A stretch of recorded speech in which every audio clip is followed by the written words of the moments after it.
Hello everyone and welcome back to my next video. Today we are going to be reviewing chapter 1035 of One Piece, titled Zoro vs. King. Last chapter was Sanji vs. Queen. Now we're wrapping up the Zoro vs. King fight, it seems. Although it does seem a bit too quick for Zoro's fight to end this chapter, I wouldn't be too opposed to King going down here. Again though, I feel like it would have been better if Zoro and King's fight just went on maybe like a couple more chapters. Like Sanji's victory felt pretty earned. Zoro's was a little less. I mean, we saw like Zoro figured out that King, whenever his speed increases, his defense decreases, and he definitely made use of that. But still, I felt like King was built up too much to be defeated this quickly. In this chapter, we also get confirmation that Sanji and Queen's battle is over. Sanji did one. There's a text box that says something like Victor Sanji or something like that. And along with that, he also gives the geisha, I think, her rat back, Chuji, which it's funny that's like Chuji, you know, like Sanji, Niji, HG, like all them. But yeah, and I really like this moment. I really do, because I feel like it's been a little bit since we've seen Sanji in kind of this like nice, you know, gentle manner.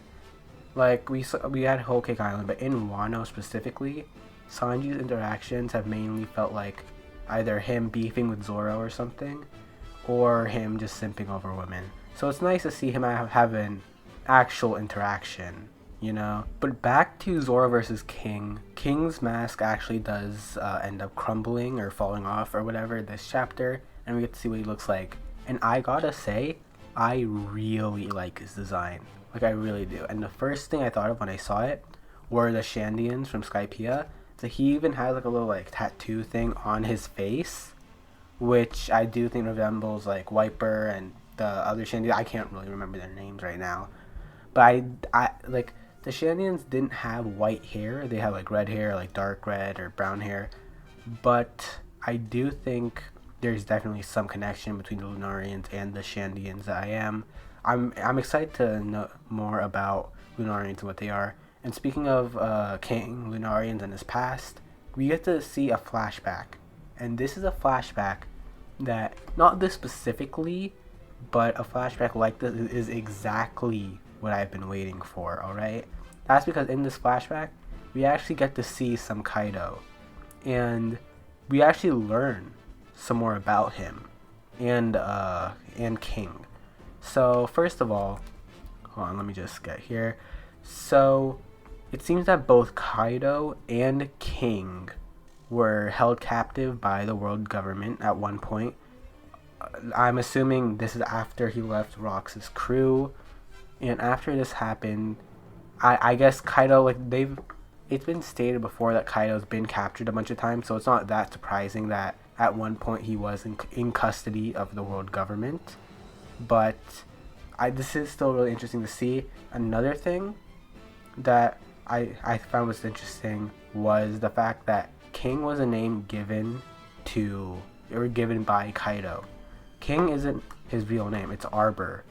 But then Kaido's like, nah, screw that, your name's King. You know, like, that's a powerful name. Which does support the, not theory, I guess, but thing that Kaido himself is what's, like, setting up this deck of cards thing. Because it's just such a coincidence to find someone named King, Queen, and Jack. So since King is a code name given by Kaido, not code name, but just, like, a changed name, I'm assuming that Queen and Jack aren't their real names also. So that might be interesting. Oh, also, another thing I completely forgot about Queen. When we saw him be defeated, it might just be the angle, but it seemed like he was flying off Onigashima, which I don't think he is. I think that's just how it was drawn, but it just looks like he's just about to go flying straight into the sea, which again, I don't think Queen's gonna die here. So for him to not die, he had to land back on Onigashima. Maybe Momonosuke is gonna see him and be like, who's that? Maybe Momonosuke will save him, I don't know. But yeah, maybe they'll just flash back and they'll like cut back and Queen's just on the ground, like with no explanation. But Zoro and King's fight continues. You know, Zoro knows his weakness, which is when he speeds up, he's weaker in defenses. and he uses the Conqueror's coating on his swords to eventually defeat him. Which I think since last chapter Sanji defeated Queen, it would make sense for Zoro to defeat King in this chapter. I feel like maybe Oda should have furthered it another chapter, just another chapter of Zoro, slowly gaining the upper hand, getting momentum, and then doing that last strike in the next chapter.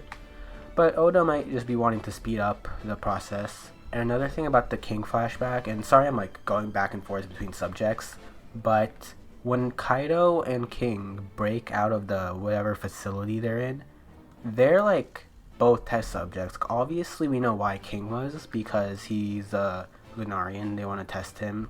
Apparently Kaido says that they were testing his endurance, but Kaido's also a test subject, because when they're leaving, just dialogue from one of the workers, I assume, saying the test subjects have escaped.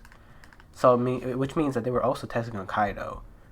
Now, I don't know whether Kaido's confirmed to be human or whatever other race, but I do wonder what they would be testing Kaido on.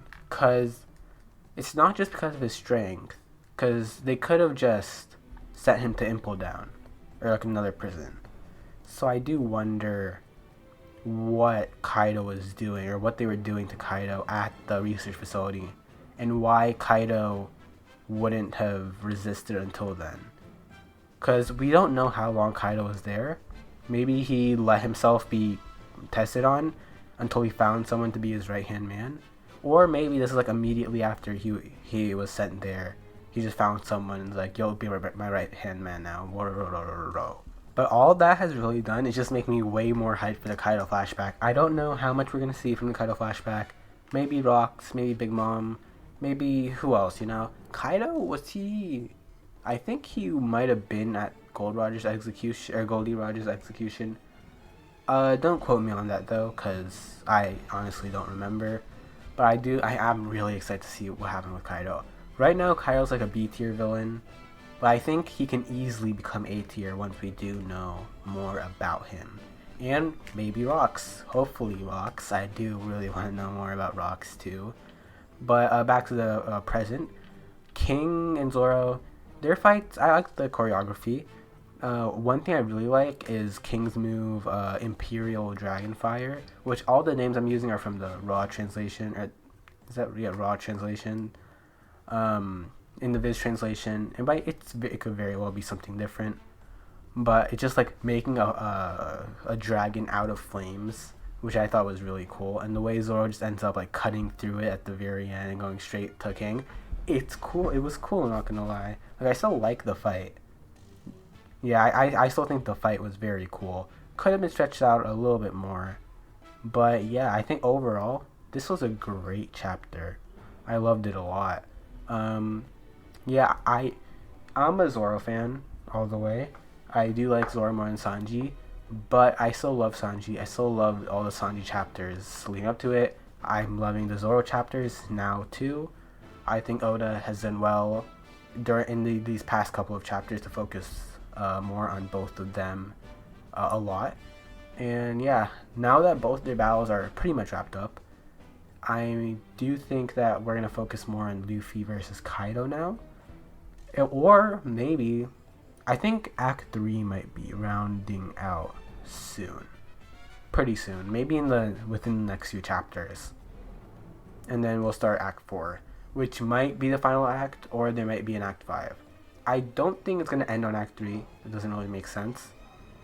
I think either Act 3 ends right here, Act 4 starts, and then Act 5 is after the battle, or Act 3 ends till the end of the raid, and then Act 4 is like after. But yeah, for next chapter, I think we're going to see more of Yamato and Momonosuke probably. I think next chapter, if the Zoro vs. King fight is done, which I think it is, we're going to see... It's going to be like a lot of loose ends. Like Yamato, Momonosuke, Lawn Kid versus Big Mom. I don't think we're going to get one big focus next chapter. I think we're just going to go back to see what everyone else is up to. So, yeah, Luffy versus Kaido, Brook and Robin versus CP9. Or actually, or sorry, not CP9, CP0, but Apu and DX Drake versus CP0. So I think I'll say that for my prediction. I don't remember what my prediction was. I think it was actually Zoro versus King. Or it might have been someone else. I think I was like, I could do Zoro versus King, but that was too predictable, so I'm going to do something else. Oh no, but anyways, I don't know why I keep on doing these predictions. I'm just going to forget them. But yeah, next prediction will be... I just said it. Apu and Drake versus CP0. But yeah, if you like the video, subscribe, please, and hit the like button. It does help a lot. Like, a lot. And yeah, I'll see you guys next time. Bye.